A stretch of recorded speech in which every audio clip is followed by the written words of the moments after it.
Hey guys, welcome to my channel. My name is Georgia and I have scoliosis, and I had a spinal fusion surgery to fix it. I've mentioned my scoliosis and my spinal fusion quite a few times on my channel, but I think I've only done one or maybe two actual videos about it. But I still get so many questions on an almost daily basis about my scoliosis, people who are just curious or are going through the same thing. And I had people contact me like all over social media, YouTube, Instagram, Twitter, and I just figured I might as well do a YouTube video where I just answer some of the most commonly asked questions. So if anybody on the internet is wondering about scoliosis and spinal fusions, they can just Google it and hopefully this video will come up. So I've taken some of the most popular questions off of my video, and I've also asked on Instagram for some questions that people have, whether they're going through the same thing or if they're just curious. So I have like an entire page of questions here. I reckon this is probably going to be quite a long video, so get yourself comfy. I'll try and put some timestamps down below where I talk about some like important things, so if you don't want to watch a whole, like, I'm assuming this is going to be like at least half an hour long. If you don't want to watch a whole half an hour long video, I'll put timestamps down below so you can just like go to what you actually are interested in knowing. I am going to be including some photos in this of what my body looked like before and after surgery, my scar, my incision wound and stuff, so if you're particularly sensitive to gory things, and maybe, I don't know, this is just a warning. I don't think it's actually that gory at all, but just in case, you know, if I don't say, I get people jumping down my throat. And also, I'm talking for my own experience here. I'm aware that my experience isn't everyone else's, so I can only tell you what I know. So of course, if you are dealing with scoliosis and spinal fusion, your journey won't be the same as mine, but I'm going to do the best I can to help everyone that needs help. Let's answer the most important question first of all, and that is, what is scoliosis and what is a spinal fusion? So scoliosis, in really basic terms, is curvature of the spine.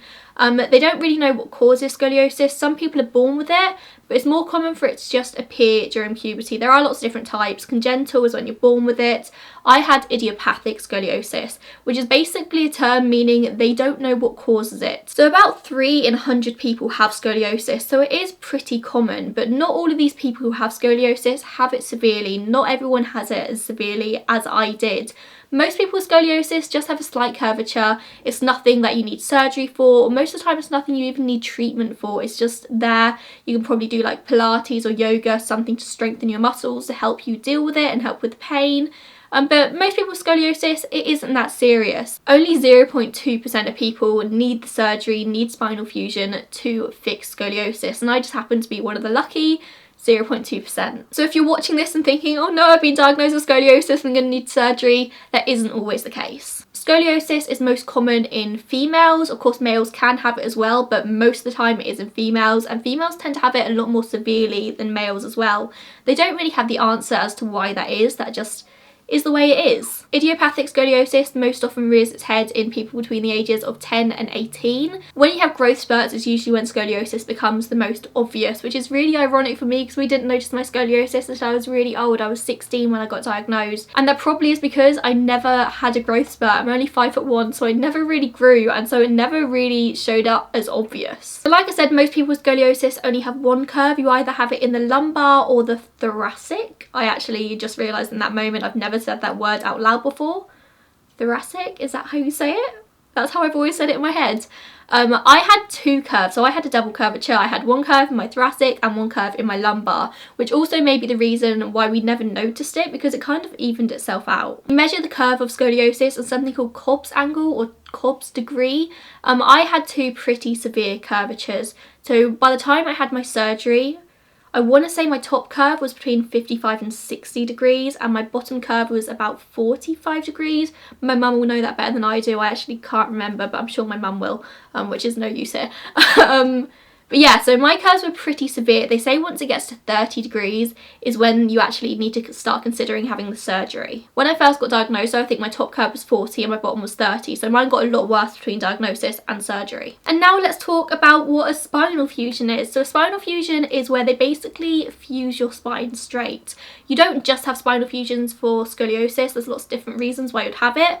But if you do have severe scoliosis, then spinal fusion is pretty much your only option. Because if you don't have your scoliosis fixed, it can, in severe cases, lead to death. What happens is your spine sort of bends more and more, and eventually it crushes your lungs, your organs, your heart, and you die. So that's why when people have it severely, you tend to need the surgery. It's quite important. I'm going to be getting quite graphic here with how I describe the surgery, so if you're weak stomached, then maybe skip this bit, but I personally find it really interesting to know exactly what they did to my body.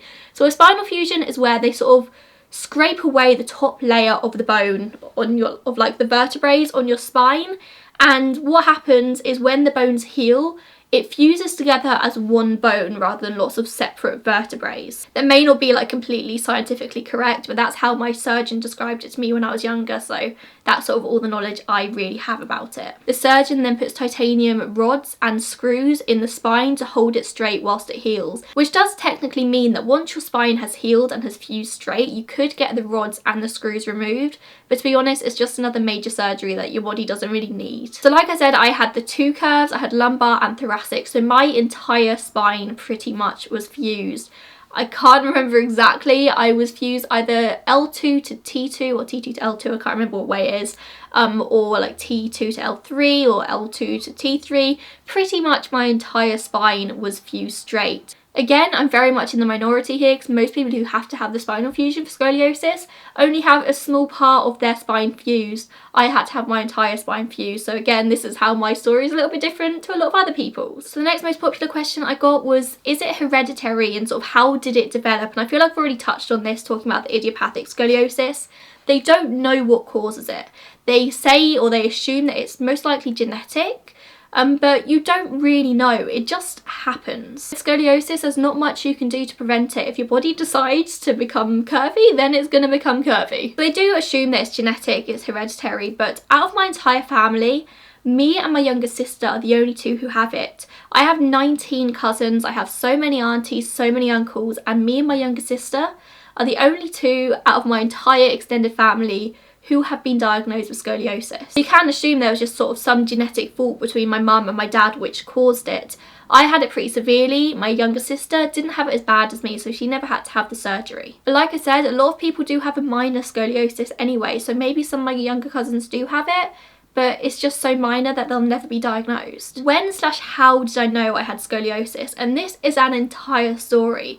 Because like I said, I didn't get diagnosed until I was pretty old. A lot of people with scoliosis tend to get diagnosed around 12 or 13. I was 16, and I know in quite a few countries, especially America, the United States, they actually do scoliosis tests in school. Everyone grows up knowing what scoliosis is and the warning signs and how to look out for it.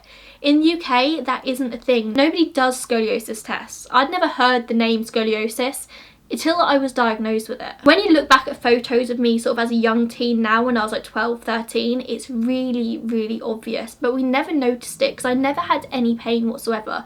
And this was the case up until my operation. I never had any pain until the day I had my operation. My back was totally fine apart from the fact it was like an S shape. But I think what happened is I started off with one curve and then I think the other curve started to form.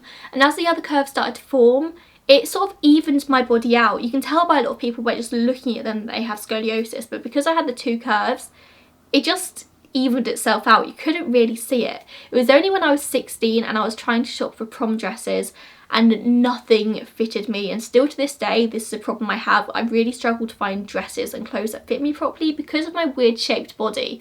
But when I was 16 looking for a prom dress, it was a real struggle because everything twisted on me. With scoliosis, some of the main things that you can notice is one shoulder is always higher than the other. Even after my surgery, you can see that this shoulder is significantly higher than this one. One of your shoulder blades sticks out on your back a lot more. You can usually see that the spine's actually curved. But with me, you couldn't see the curved spine. You could just see the fact that one shoulder blade stuck out and therefore everything twisted. The waist was also very strange because most people's waists sort of go in like that hourglass shape. For me, I was straight down one side and I went in a lot on the other side. So when I was just looking for dresses, nothing fitted me, all twisted. It was baggy on one side and tight on the other. And it was only after that that my mum booked me an appointment at the doctor's because she was like, there's just something not quite right here. So I went to my GP and my GP didn't say the word scoliosis at any point. He sort of made me bend over and touch my toes and he looked at my spine and he just referred me straight to hospital. And he didn't even refer me to the hospital that's like in my town. He referred me to Oxford. So I actually ended up going to John Radcliffe Hospital in Oxford, which by the way is the most amazing hospital. If you ever have an opportunity to go to John Radcliffe, I would highly recommend it, especially for spinal fusion. They are just incredible. By the way, the bend test is the most easy way to tell if you have scoliosis or not. If you bend over, if somebody has scoliosis, you can really tell because one side of their back is a lot higher than the other. I don't have any photos of me doing this, but I'll insert some from Google that I find. Anyway, I go to John Radcliffe Hospital. They put me through for an x-ray. We still had no idea what's going on. I don't even remember thinking at any point that it was anything serious. I just thought they were going to do an x-ray, tell me one of my legs was longer than the other, and that was it, and it would even out eventually. So I had the x-ray and I waited for the surgeon, and the surgeon that I had was Dr. Nanadi. He saw me from my first appointment right through to my recovery. He was incredible. So I went into the surgeon's office, and the first time I heard the word scoliosis was in the same sentence as "you've got to have major surgery." So that was a bit of a shock to the system. I had like one day of like crying and being upset over it, and then that was it. I was like, right, okay, I'm gonna have the surgery. So I got diagnosed in my first month of sixth form, literally like probably about 2 weeks after I started sixth form, and I was so determined to get my A-levels because the surgery meant I would have had to take months out of school. And I was like, no, I'm getting my A-levels. So I said to my surgeon, I'm not doing it until I leave school. He was actually okay with that. He said I just have to keep going in every 6 months to keep having x-rays to make sure my lungs weren't being crushed, and it was fine. So I had the surgery when I was 18 in January 2013, so 5.5 years ago now. So I'm 5.5 years in recovery. So like I mentioned earlier, the degrees before my surgery was actually like really high. I was like nearly 60 and like 40 something, I can't really remember. But after the surgery, I think I'm now like 35 degrees and like maybe 25 degrees. My top curve's still bigger than my bottom one. Of course, the surgery was to straighten my spine out, but they can't get it completely straight, so they just did the best they could, and it is how it is now. So what can be done to help scoliosis? If you catch it at an early stage, there's actually quite a lot you can do. Of course, if it decides it wants to get severe, then it will be severe. Like, I couldn't have done anything, I don't think, to stop mine getting to the stage it did. A lot of people that I know that got diagnosed with it at an early stage just get referred to physio. So you get like a 6-month course of physio, they teach you what exercises you can do to stop it progressing, and you just keep doing those exercises. The idea is to build up the muscle strength in your back, because the stronger your muscles are, the less likely it is that your spine will keep moving. Also, a lot of doctors recommend yoga and Pilates for the same reason, to build up your muscle strength. A load of people say Pilates is amazing for them in terms of like stopping the spine from progressing, and also just pain management. There's also the option of having a back brace. Now this is something I never had, but my younger sister did. Bad role model here, so don't listen to me, but I always say I'm so grateful I got diagnosed at a later stage, because I would have point blank refused to wear a back brace. When I was younger, I was so shy. Actually, no, I still am. I'm so shy, I'm so timid, I'm so quiet, that having a back brace would have absolutely destroyed any shred of confidence, social confidence I had. I was so bad, and still am, at making friends and talking to people. I just don't have that level of confidence. I've got such bad social anxiety. So for me, a back brace would have been absolutely traumatizing. Bear in mind, for me, this would have been like 12, 13 years ago. I'm 24 now, so if I got diagnosed when I was younger, at the age most people are, it would have been over 10 years ago, meaning that back braces weren't as sophisticated as they are now. I know that nowadays all the back braces are like really sleek and tiny, and you can't even tell you're wearing them under a vest top. But the sort of back braces that I would have had to have worn were so chunky and horrible that you could have seen them a mile away. Back braces stop the curve from getting any worse, and it works. My younger sister was in a back brace, and her curve is nowhere near as bad as mine was, and like she only wore hers like at night. She never even wore hers out. So I think the back braces definitely do work.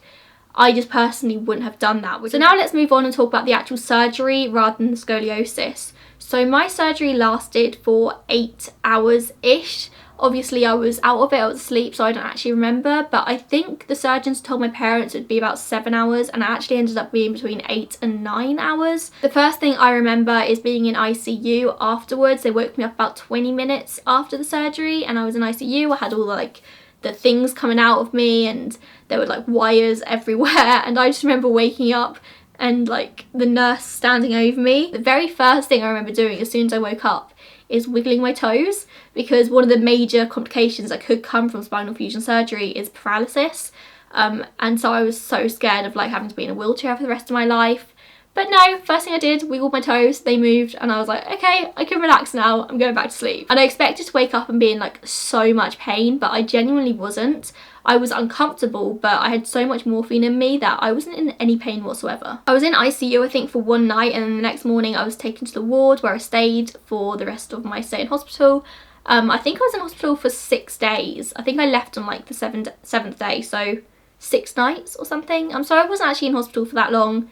And I had complications in my recovery as well, so I could have been in hospital for even shorter amount of time, and you wouldn't expect to be in hospital after that level of surgery for ages, but they'd rather that you just get home and get on with your life, because this is the kind of surgery that you heal from by just doing your regular daily routine and building up your strength. In terms of like general pain before and after my surgery, I've already kind of touched on this. Before my surgery, I had zero pain, absolutely no pain whatsoever. My spine didn't cause me any issues, which is why it was such a shock when I got diagnosed. And because my posture was always amazing, like I was a horse rider and everyone would always comment on how good my posture was. But I had zero pain beforehand. The surgery wasn't to stop pain, it was to stop my body from crushing itself, which was kind of one of the most difficult things about it, because I was going into it knowing that I had no pain and that I was probably causing myself more pain in the future by doing this, but if I didn't do it I would have died. In terms of pain after the operation, I'm going to be completely honest with you, I have had more pain since the operation than I ever had beforehand. I am kind of in like constant discomfort with my back. I won't say constant pain, but it's constantly uncomfortable. They had to cut through all of the muscles obviously in my back to reach my spine, and I've had a lot of problems with those healing, especially my shoulder muscles, sort of like here, they are like rock solid all the time. I can't sit without support, I can't stand for long amounts of time, I can't like lean forward a lot. Like I used to sew a lot and I can't sew anymore because I can't like lean forward and sort of focus on the sewing machine. I can't be bent over a laptop for too long. If I'm on my laptop, I'm like usually lying down on my laptop, so that's easier for me. So I do have a lot of pain in my shoulders, but I also have a lot of pain in my lower back as well, and that's just from the pressure of having the rods and the screws, and the only vertebrae that aren't fused are like 2 vertebrae at the bottom, so there's just like a lot of pressure they're like constantly pushing down. That actually causes me a lot of nerve issues. Like if I move too suddenly, I can like get this sudden like nerve pain all up my spine, and sometimes I'll wake up in the morning and it'll be like really stiff. It's usually worse in the winter when it's colder, to be honest with you. In the summer I don't have too many issues with like my lower back, but in the winter it definitely like twinges quite a lot. I also have a lot of like nerve damage, which to be honest isn't an issue, like that doesn't bother me at all. I've recently gone back to the hospital about it though, because I was getting a bit concerned, but I'm just being referred back to physio and it's fine.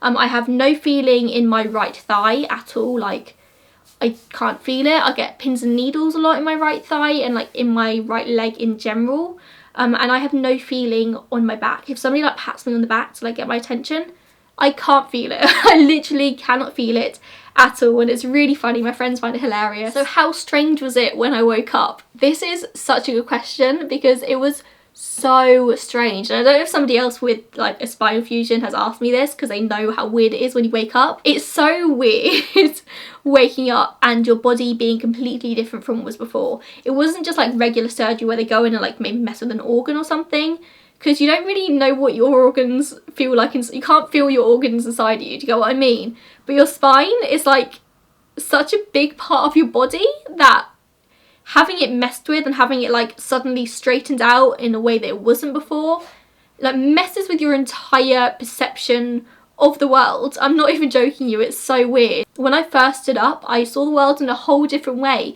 because I'd grown 2 inches. I went into surgery 4'11", I came out of surgery 5'1", and it was so weird. And you wouldn't think just like an extra 2 inches would change everything, but believe me, it does. I saw the whole world in a new light. It was so strange. It was just like things like having my balance. I had no balance because I was so used to walking like slightly on one side, like maybe allowing for my curve, which I'd never even noticed I did, but clearly I did. Like my body had to like compensate for it, that I had to completely learn how to walk again. Like walking again was a whole new experience and it was a real struggle. Just standing up was like weird because I'd like lean to one side and I'd like lose my balance.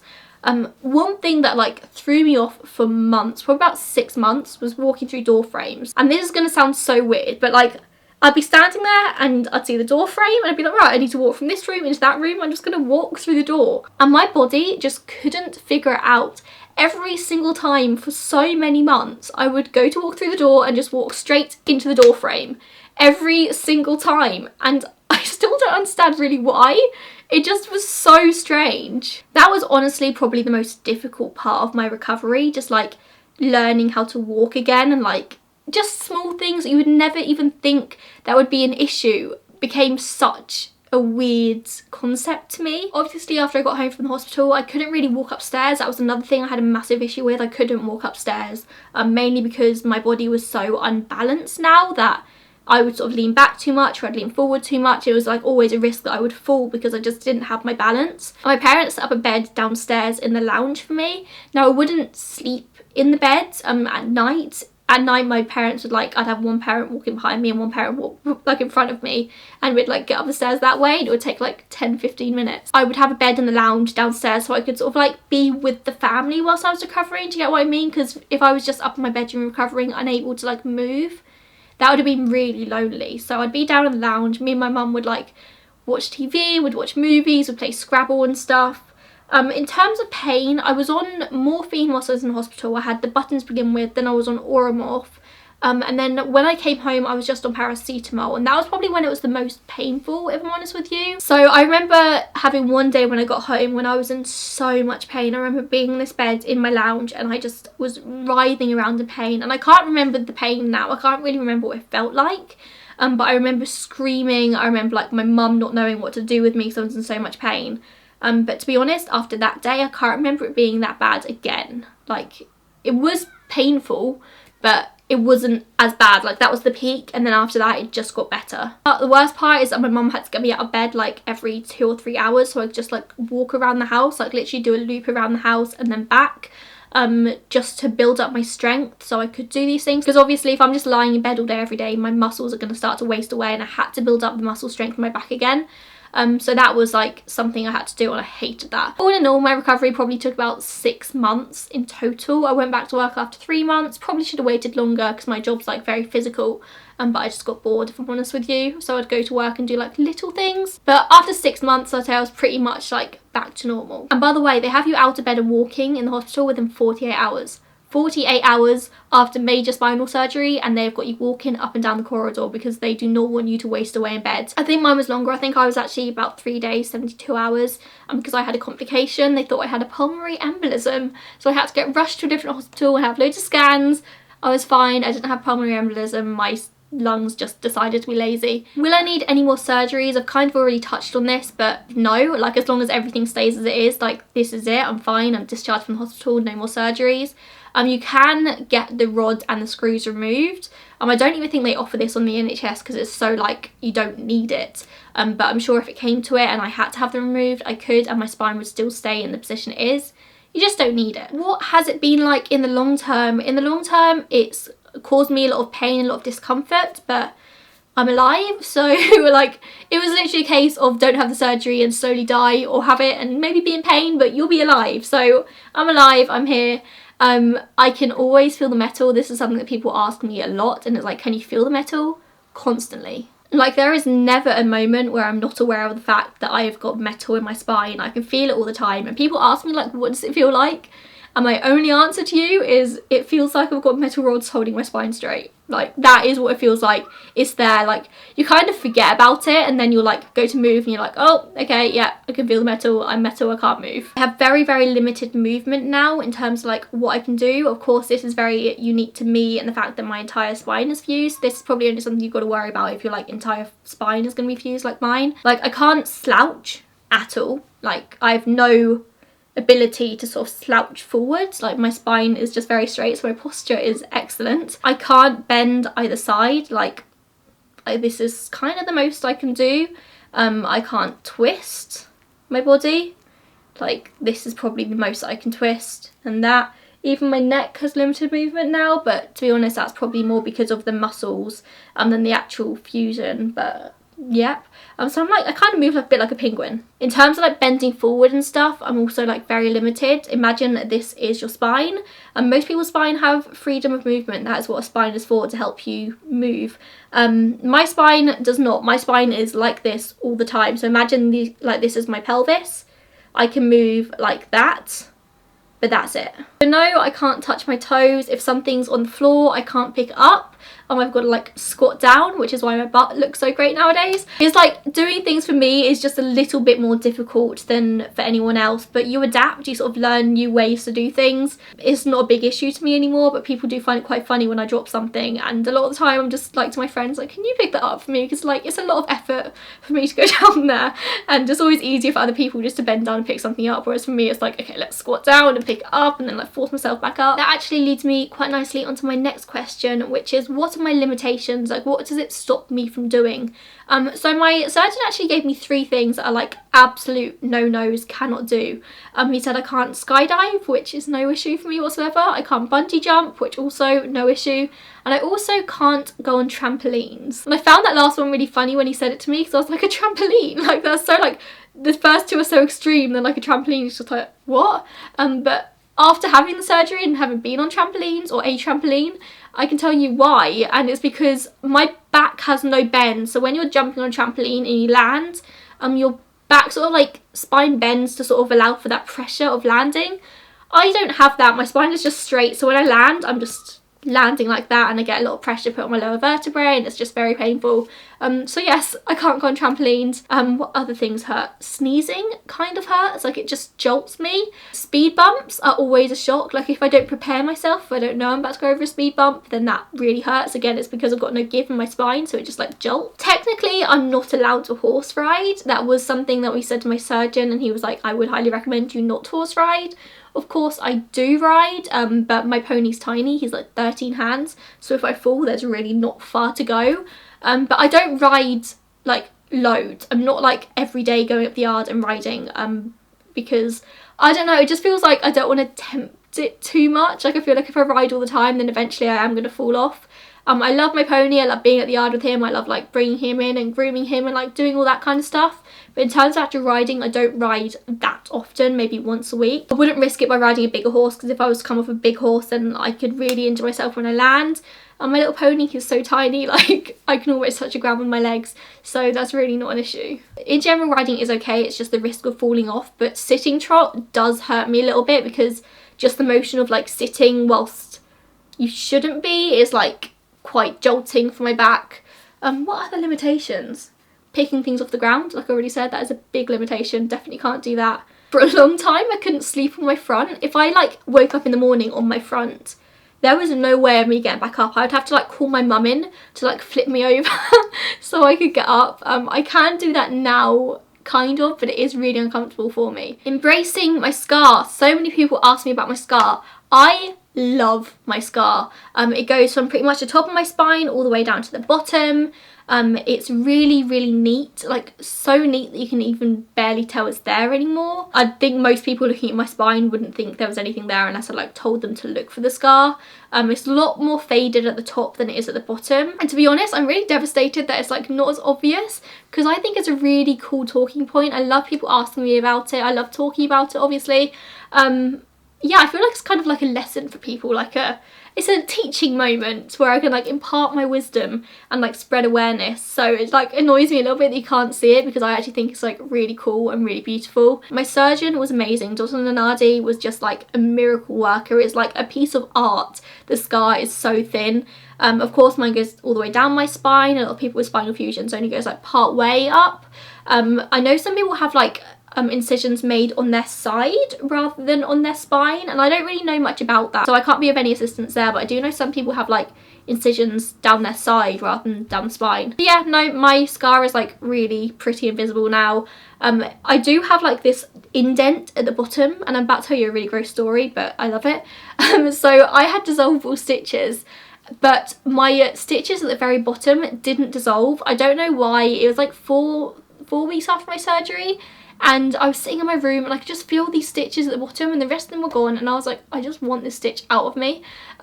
So I pulled it out myself, and I like grabbed it. It was like kind of scabbed over, so I picked off the scab and like pulled out the stitch, and I expected it to be like tiny, and it was not. It was massive. It's probably like that long, and it like looped over, so I like pulled it out of my back, grabbed a pair of nail scissors and like cut it because it was looped, and I just pulled it out, and it was just this amazing piece of plastic. Pretty much it looked like one of those like clothes tags, you know, like the piece of plastic they attach their tags with.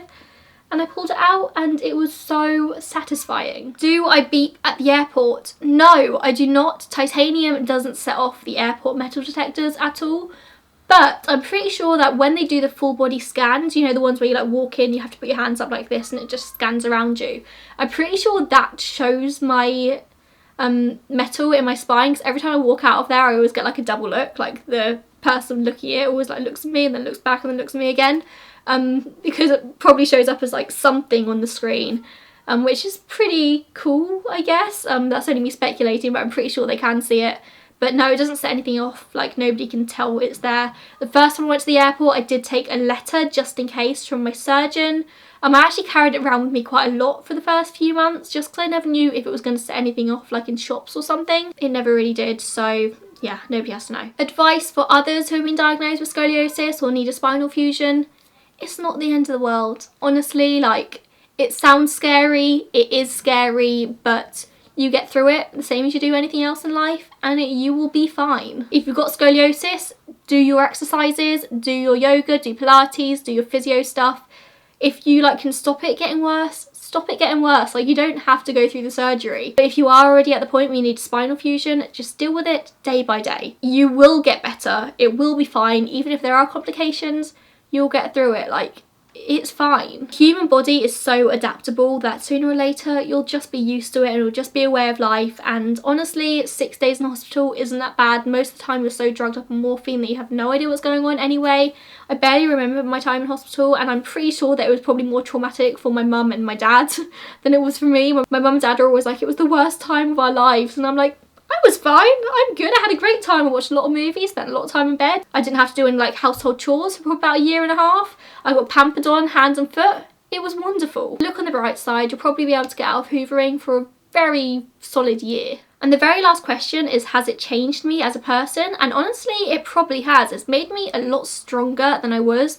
I was so shy, my anxiety was through the roof. I mean, my anxiety still isn't wonderful, but like, as a teenager, my anxiety was so bad. And I honestly think it just made me a little bit braver, a little bit stronger. I can sort of deal with whatever life throws at me now, because it's not going to be worse than a spinal fusion. Of course, I still have my moments. I still have my anxious panic attack times, which happen usually around public transport.